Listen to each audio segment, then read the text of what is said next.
கர்த்தருடைய பரிசுத்த நாமத்திற்கு மகிமை உண்டாவதாக. தேவன் அருளியப்ப மினிஸ்ட்ரி மூலமாக உங்களோடு தொடர்பு கொள்வதிலும் இந்த மகிழ்ச்சி அடைகிறோம். இன்றைக்கும் இந்த நாளிலும் தேவன் நமக்கு கொடுக்கிற வார்த்தை 34ஆம் சங்கீதம் 5ஆம் வசனம். அவர்கள் அவரை நோக்கி பார்த்து பிரகாசம் அடைந்தார்கள், அவர்கள் முகங்கள் வெட்கப்படவில்லை. ஹல்லேலூயா. கிறிஸ்துவுக்குள் பிரியமானவர்களே, கர்த்தருடைய வார்த்தை சொல்லுகிறது, அவர்கள் அவரை நோக்கி பார்த்து பிரகாசம் அடைந்தார்கள், அவர்கள் முகங்கள் வெட்கப்படவில்லை என்று. ஆம் பிரியமானவர்களே, நாம் ஒவ்வொரு நாளும் கர்த்தராய் இயேசு கிறிஸ்துவை நோக்கி பார்க்கும் பொழுது நம்முடைய முகம் பிரகாசம் அடையும், நம்முடைய முகம் வெளிச்சமாயிருக்கும். நம்முடைய வாழ்க்கையில் உள்ள இருளான காரியங்கள், பிரச்சனைகள், போராட்டங்கள் எல்லாம் மறைந்து போகும். ஒவ்வொரு நாளும் தேவ சமூகத்திலே காத்திருந்து கர்த்தரை நோக்கி பார்க்கிற பிள்ளைகளாக நாம் இருக்கிறோமா? நம்முடைய முகங்கள் ஒருபோதும் வெட்கப்படாது பிரியமானவர்களே. ஒருவேளை நம்முடைய குடும்பத்தில் உள்ள காரியங்கள் வாய்க்காமல் வெட்கப்பட்டது போன்று இருக்கலாம். உங்கள் வெட்கத்துக்கு பதிலாக ரெண்டத்தினையா கர்த்தர் ஆசீர்வதிப்பார். ஹல்லேலூயா. கர்த்தருடைய பிள்ளைகளுடைய வாழ்க்கையிலே கர்த்தரை நோக்கி பார்க்கும்போது ஒரு நாளும் வெட்கம் வராது. ஹல்லேலூயா.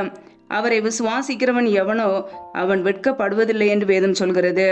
ஆம் பிரியமானவர்களே, நாம் இயேசு கிறிஸ்துவை விசுவாசிக்கிறோம், அவரே நம்முடைய நம்பிக்கை. நம்முடைய குடும்பத்திலே ஒரு நாளும் வெட்கம் வராதபடிக்கு கர்த்தர் நம்மை பாதுகாப்பார். ஹல்லேலூயா. கர்த்தருடைய பிள்ளைகள் உலக காரியங்களை நோக்கி பார்க்காதபடிக்கு, உலக பாடுகளை, பிரச்சனைகளை நோக்கி பார்க்காதபடிக்கு, பிரச்சனைகளை நீக்குகிற கர்த்தராகி இயேசு கிறிஸ்துவை நோக்கி பார்ப்போம். தேவ சமூகத்திலே காத்திருந்து ஜெபிப்போம். நம்முடைய வாழ்க்கை பிரகாசம் உள்ளதாய், வெளிச்சம் நிறைந்ததாய் இருக்கும். ஹல்லேலூயா. ஒருபோது நம்முடைய வாழ்க்கையிலே வெட்கம் வருவதில்லை. இயேசு கிறிஸ்துவை நாம் நோக்கி பார்க்கும்போது, அவரையே நம்பி வாழும்போது நம்முடைய வாழ்க்கையிலே ஆசீர்வாதங்கள். நம்முடைய வெட்கத்துக்கு பதிலாக ரெண்டத்தனையாய் கர்த்தர் நம்மை பலன் கொடுத்து நம்மை ஆசீர்வதிப்பார். ஹல்லேலூயா. ஒவ்வொரு நாளும் கர்த்தரையே நோக்கி பார்ப்போம். அவரை நோக்கி பார்க்கிற ஜனங்கள் ஒருபோதும் வெட்கம் அடைய மாட்டார்கள். ஹல்லேலூயா. கர்த்தருடைய பிள்ளைகள் தேவ சமூகத்திலே காத்திருந்து ஒவ்வொரு நாளும் நம்முடைய பாடுகளை, பிரச்சனைகளை தேவ சமூகத்திலே வைப்போம். கர்த்தர் நம்மை பார்த்து கொள்வார். அவரை நாம் விசுவாசிக்கும் பொழுது, அவரையே நம்பி வாழும்போது நம்முடைய காரியம் எல்லாம் வாய்க்கும். ஹல்லேலூயா. கர்த்தர் தாமே இந்த வார்த்தையின்படி உங்களை ஆசீர்வதிப்பாராக. ஆமேன். நம்மை நாமே அவருடைய சமூகத்திலே தாழ்த்தி அர்ப்பணித்து ஜெபிப்போம். ஜெபம். எங்களை அதிகமாய் நேசிக்கிற எங்கள் அன்பின் பரலோக தகப்பனே, மை துதிக்கிறோம், ஸ்தோத்திரிக்கிறோம் அப்பா. இந்த நாளில் கூட நம்முடைய வார்த்தைகளோடு எங்களோடு பேசினீரே, அதற்காக உமக்கு ஸ்தோத்திரம், ஸ்தோத்திரம், ஸ்தோத்திரம். நல்லவரே மை துதிக்கிறோம், வல்லவரே மை துதிக்கிறோம், மகிமை உள்ளவரே மை துதிக்கிறோம். நேற்று மீண்டும் மீண்டும் மாறாத எங்கள் அன்பு நேசரே மை துதிக்கிறோம். எங்களுக்காக ஜீவனை கொடுத்தவரே மை துதிக்கிறோம். ஜீவாதிபதி ஆனவரே மை துதிக்கிறோம் அப்பா. இந்த இரவு நேரத்திலே உடைய சமூகத்திலே எங்களை அர்ப்பணிக்கிறோம். ஒவ்வொரு நாளும் எங்களை கண்ணின் மணி போல பாதுகாத்து கிருபையோடு ஜீவனோடு வைத்திருக்கிறீரே, அதற்காக நன்றி. எங்களுடைய தேவைகளை சந்திக்கிறீரே, நன்றி. உண்ணவும் உடுக்கவும் தங்குவதற்கு இடம் கொடுத்து எங்களை பாதுகாக்கிறீரே, நன்றி அப்பா.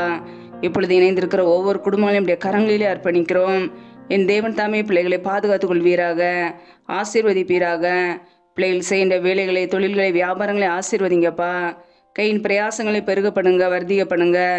கையின் பிரயாசங்கள் தேவையில்லா செலவுக்கோ, வீண் செலவுக்கோ, மருத்துவ செலவுக்கோ வடிகன்னு சொல்லி போகாதபடிக்கு என் தேவன் பிள்ளைகளை ஆசீர்வதிங்க. யாரெல்லாம் வேலைக்காக ஜெபிக்கிறார்களோ, என் தேவன் பிள்ளைகளை ஆசீர்வதித்து நல்ல வேலையை கொடுங்கப்பா. வேலை காரியங்களில் இருக்கிற தடைகளை முற்றிலுமாக நீக்கி போடுவீராக. ஏசு கிறிஸ்துவின் வல்லமையுள்ள நாமத்தினாலே தடைகள் முற்றிலுமாக நீக்கப்பட்டு போவதாக.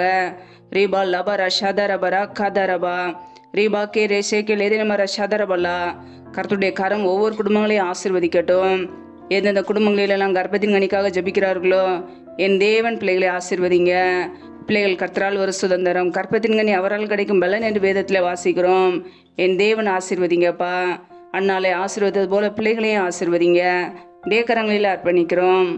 எந்தெந்த குடும்பங்களிலெல்லாம் திக்கற்ற பிள்ளைகளாய் தனிமையோடு வாழ்கிறார்களோ, கணவரால் கைவிடப்பட்ட ஒரு நிலைமையில யாருமே இல்லாமல் கஷ்டப்படுகிறார்களோ, என் தேவன் அவர்களுக்கு உதவி செய்யுங்க. திக்கற்ற பிள்ளைகளுக்கு நீரே சகாயர்.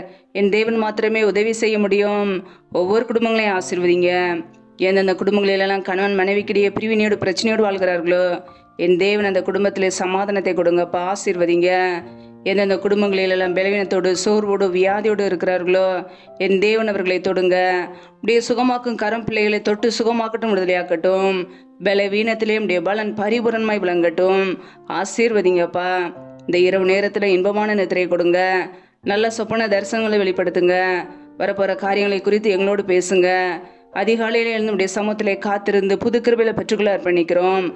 சத்துரு கொண்டு வருகிற போராட்டங்கள், பிரச்சனைகள், தீமைகள், மரண பயங்கள், இருளின் அதிகாரங்கள், ஆபத்துகள், நாச மோசங்கள், தீமைகள், விக்னங்கள் எல்லாவற்றுக்கும் விலக்கி எங்களை பாதுகாத்து கொள்ளுங்க. உடைய இரத்த கோட்டைகளை எங்களை அர்ப்பணிக்கிறோம். உடைய கிருபைகளை அர்ப்பணிக்கிறோம். எங்களை பாதுகாத்துக் கொள்வீராக. ஆசீர்வதிங்கப்பா. முற்றிலுமாக தாழ்த்தி ஜெபிக்கிறோம். எல்லா துதி கன மகிமை எல்லாம் ஒருவருக்கே செலுத்துகிறோம். இயேசு கிறிஸ்துவின் மூலம் ஜெபிக்கிறோம் ஜீவனுள்ள நல்ல பிதாவே, ஆமேன். கர்த்தர் தாமே உங்களையும் உங்கள் குடும்பங்களையும் ஆசீர்வதிப்பாராக. ஆமேன். Thanks for watching. Please subscribe our channel. Click the like and share. Click the bell. God bless you.